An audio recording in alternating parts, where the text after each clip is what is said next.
Blog Talk Radio. Welcome to Women Who Rock with Success, which is an award-winning show for professional women. We profile a collective of amazing women who are thriving to build their brand. Women are handpicked in various fields who can provide credible information to build your business and lifestyle. We are live each Thursday at 9 a.m. Central Time, followed by our latest brand, Women Who Rock Investigates. To learn more about us, go to our website at www.womenwhorockwithsuccess.com. Now, let's join our podcast host in the studio, Mrs. Diane Winbush. Good morning, everyone, and welcome to the show, to Women Who Rock with Success Media. This is your show host, of course, Ms. Diane Winbush, and today we continue our features with actresses and filmmakers, authors, producers, and, of course, this is the time and season of the year where, you have a lot of film makers are creating a lot of velocity for their audiences. So today we will have with us today Miss Jamie Hart. She's an actor and writer, and she is going to be in the studio with us today for the next 30 minutes, and she's going to be sharing a little bit about her career and her actress career and her as an author. So good morning, Jamie, and welcome to Women Who Rock with Success Media. Hi there, Diane. Thanks so much for having me. Perfect. So tell us a little bit about you. I always like for the guests to be able to warm up with the audience. So tell us a little bit about you, and why did you choose the acting or actressing industry? Sure. So my name is Jamie Hart. I'm an actor and writer based in Toronto, Ontario. And I'm one of the co-creators of Sloppy Jones, which is a new series that'll be airing this summer on Out TV. Mm-hmm. And I have kind of always wanted to be an actor. Honestly, I think it started just from being a kid and when you play make-believe with your friends and stuff. I was I think I probably just want to do this for the rest of my life because it's really interesting to me to pretend to be other people, to kind of try and connect with someone totally different from you. And I guess what really got me into actually continuing as a career path was the Armstrong Acting Studio in Toronto, where I started taking lessons when I was a preteen, and then I just continued with my acting education from there. Okay. So kind of how does this differ? Because that was another question that we had for another filmmaker as the difference between, it's a little bit different between American producers and writers and, and filmmakers. So how has that been also rewarding in that area? Because, the U.S. has different festivals, film festivals, and what have you. And so we try to learn also about more international filmmakers, actresses, authors, because it's a difference between the two. Everybody has a different variety of taste of how they perhaps maybe present information to their genre. So kind of tell us a little bit about in the Canadian world, the difference, in your world in regards to being an actress and filmmaker versus the U.S. Sure. Well, one of the great things in Canada, and especially in Ontario, is the kind of grant-based system for writing or directing or producing, where you have a project and you can receive funding based off of your pitches, and then it guarantees a certain amount of Ontario labor or Canadian labor for your crew. So, for example, we pitched our project to Ontario Create for Sloppy Jones, the new one that I'm working on right now. And the grant-based system is, I guess, the most obvious difference to me than the major studio system. So that tends to be, a little more accessible for I guess I would say independent projects. Okay. So, and before we get into, I guess, sloppy joes, we want to get into that too, in regards to the topic. We're going to put that on hold for a second. That is so cute, because I love how, that's the reason why I asked the question, because sometimes American filmmakers and producers and writers, they'll come up with something, addressed in the United States according to their type of genre categories, but the Canadian and Toronto and different other actresses and writers and filmmakers from other countries, they come in with these different names and topics, and it's just so wonderful. I've been wanting to learn about what the name of the topic and where did it come from. So anyway, we're going to put that on in opinion right quick. We're going to, you're the creator also of Jane Slayer, Captain Jenny, and Spell Brent. So we want you to be able to share to us a little bit about that too, if you would mind. Sure.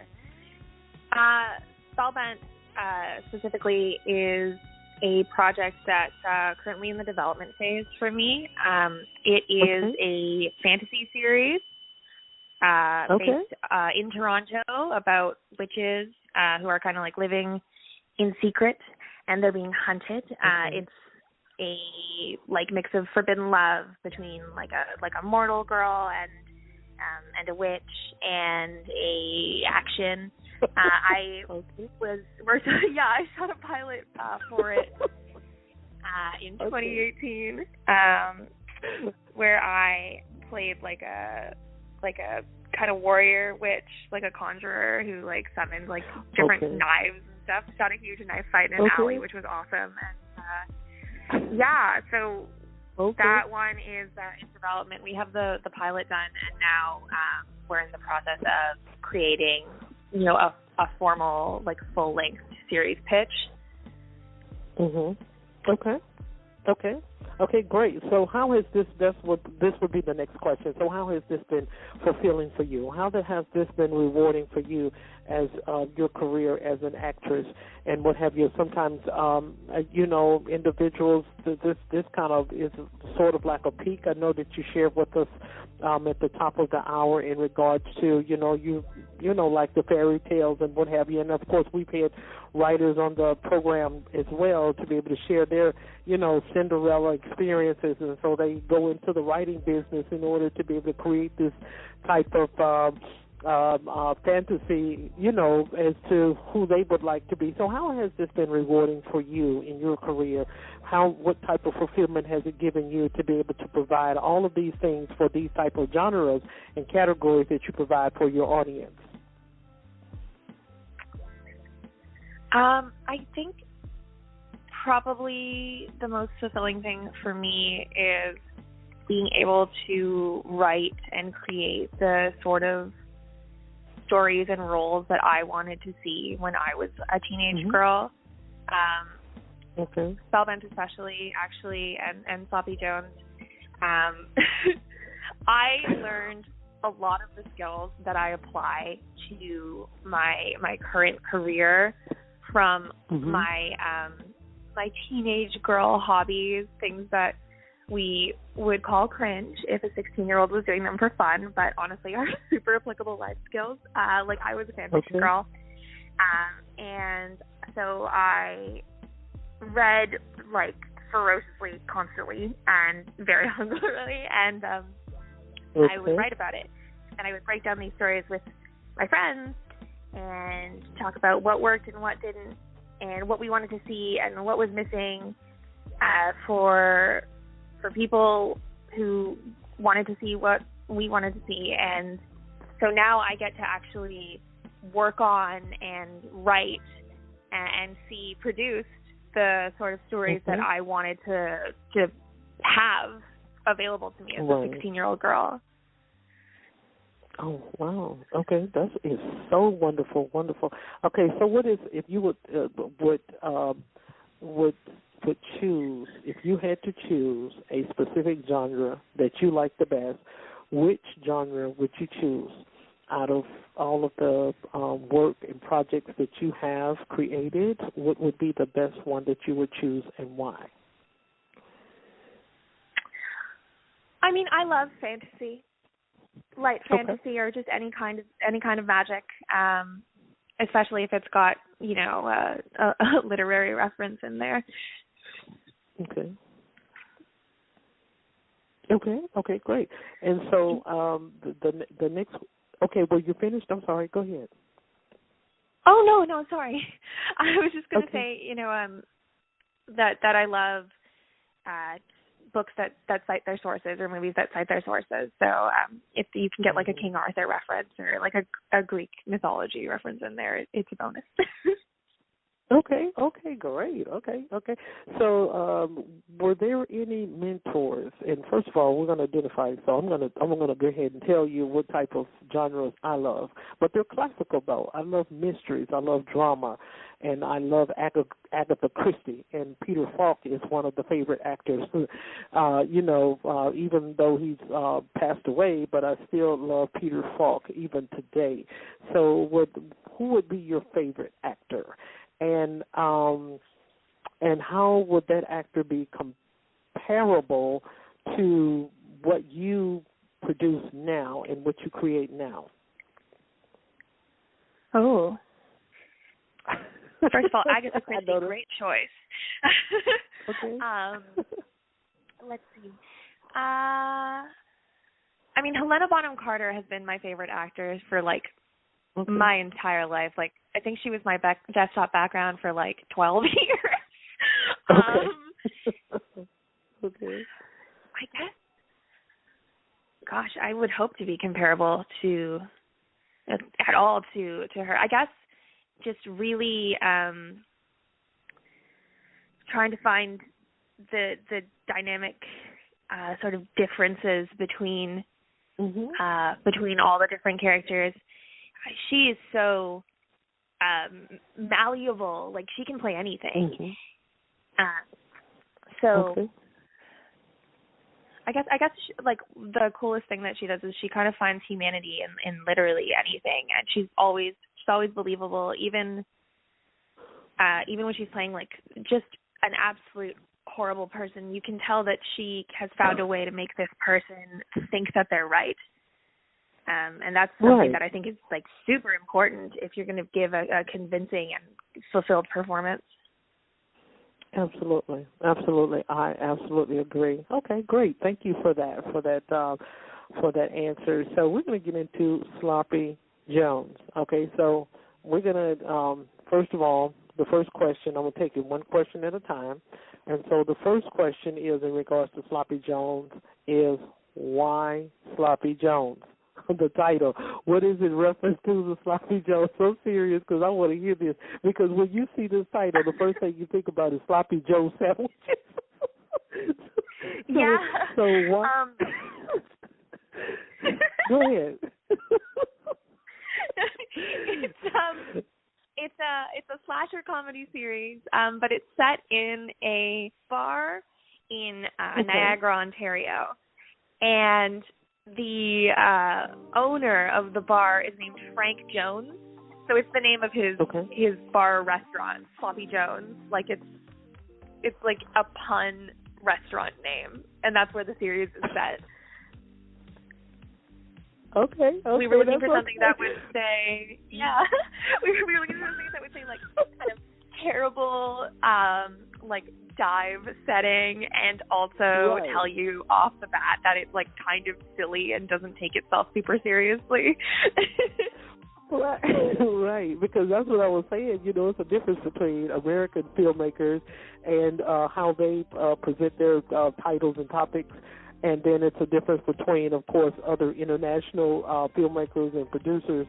And so that's the reason why I said, okay, Sloppy Jones. When I first saw this, I said, okay, Sloppy Joe sandwiches. So this is kind of cute. So what is the significance of it? As you already explained, but we want to get inside of the film. We want to talk about that and some of the takeaways in regards to the film itself, Sloppy Jones, and what it is that you're interested in your audience to be able to take away from the scenes. Sure. Yeah, so it is a short-form, 6-episode slasher comedy for, 18 to 39. year old, Okay. about 3 20-something servers who discovered the dismembered torso of their kind of horrible boss, and they're being framed for his murder. Okay. So they're trying to solve it, clear their names, they have to pay their rent and go to work the whole time, and they're also just actively trying not to get murdered by whoever the hell did it. Oh my goodness! Because if you see the topic, you will think totally different of the takeaways from the actual movie or film itself. So that is so cute. So what are you working on now that you would like to share with the audience? I know we had one filmmaker on, and I think one was in a pre-production, but of course we don't want you to be able to share that the information in regards to that. So what are some of the things that you're working on now, projects, and then what would be some of the genres that you would like to explore later on besides comedy and film? I mean, well, not film, but besides comedy. Yeah, Spellbound, the one we talked about before, is the one that I think have the most leeway to talk about that's in development right now.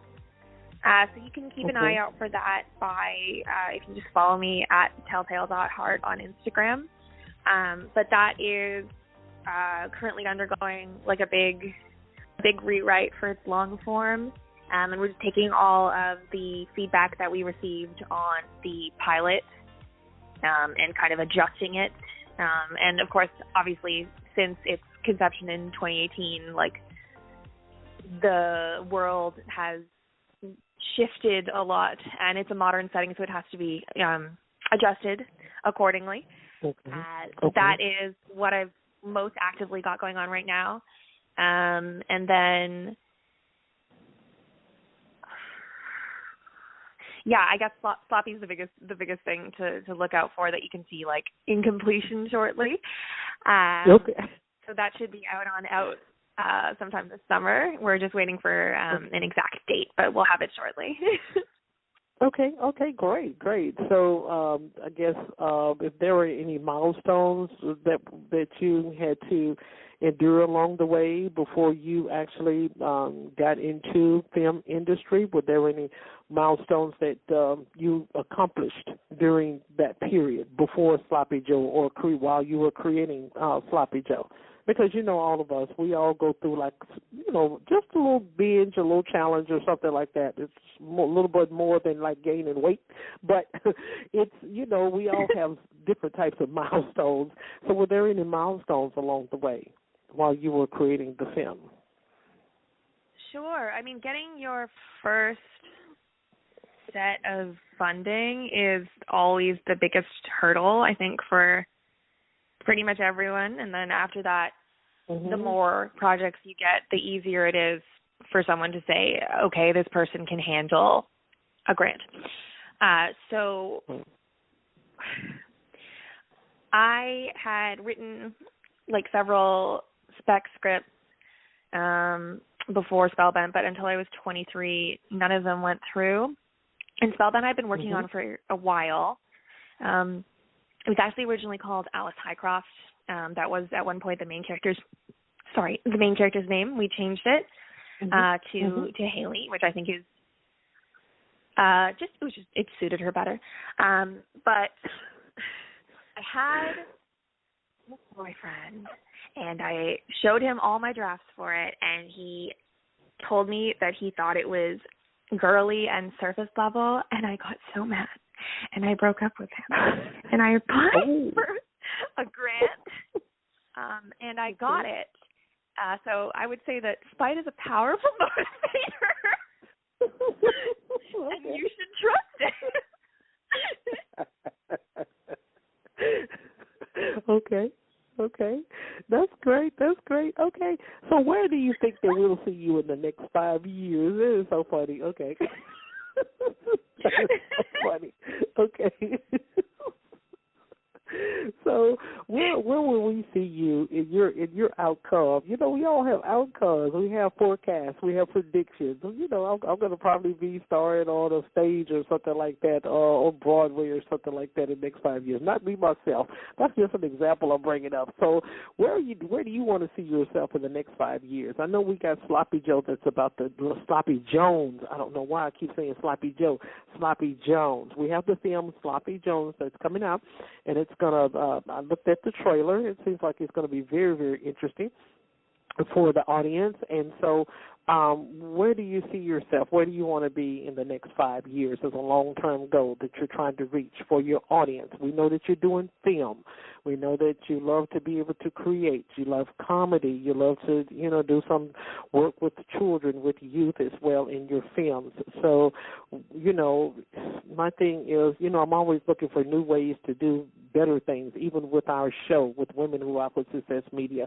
So I always try to look for ways to improve. So where do you see yourself or you want to be in the next 5 years with your film industry and productions?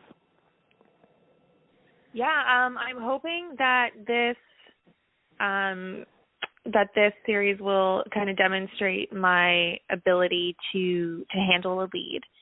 And okay. I would, you know, I'd love to lead a feature within the next 5 years. That's the goal I'm going to set for myself. Just like a full feature length project. I would love if it was in the fantasy or horror genre. For, you know, anyone out there, but I'm open to, you know, comedy. I would love to do action. I've got my black belt, so hit a girl up. Okay, great. Wow, it seems like you're already ambitious and you're ready for that. And I'm pretty sure with the energy that you have, you will be able to pursue that and be able to accomplish and achieve that as well. So you all heard exactly what she said. And so 5 years, we're going to see her perhaps on Cinderella 3 or 4. I'm just joking. But it is so, I love it when women have energy about what it is that they do. They have passion. And it also helps other women to be able to grow into what it is that they're doing, whether it's business, acting, writing, or what have you, and screenwriting and screenplays. It is so great. So this is going to be the last question before we get into you sharing with the audience how they can connect with you. And so we want to kind of learn a little bit about your cast and the energy that you all play on the stage with one another. And the reason why I ask this, you know, sometimes people may play out a role, Jamie, but sometimes the actors are not compatible with one another.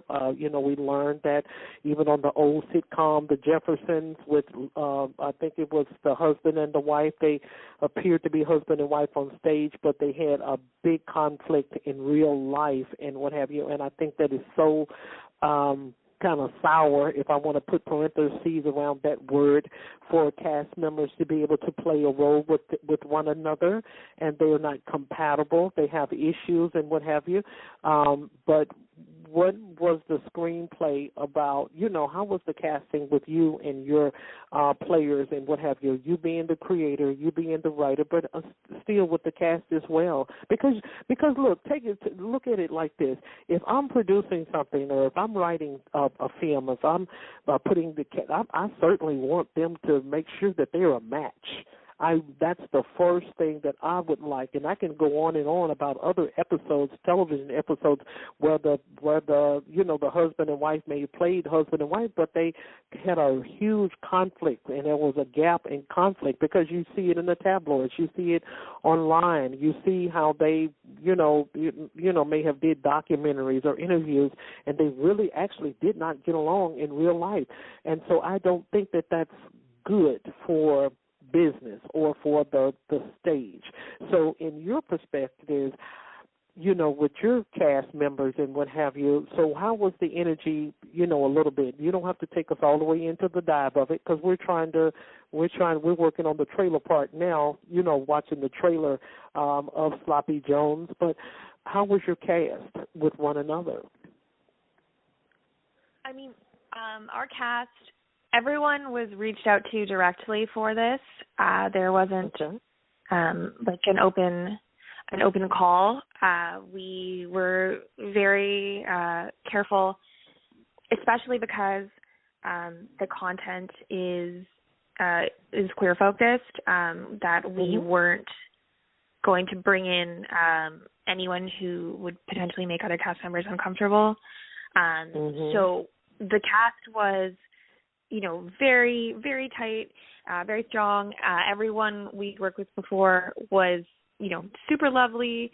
And if we didn't get along, this project was, it's like a high, like a high emotional stake project. It's got comedy beats that have to bounce off of each other. It was like a really packed shoot day every day that we were on set.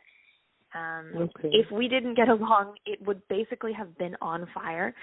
So it was really important to make sure that we were casting actors who were going to create like a positive environment. Colin Mockery, who plays Frank, he's playing, just the most horrible man on the show, but he is so kind and so generous as a scene partner, and that's just such a super incredible quality to have on set. Same with Linda Cash, who plays Deb.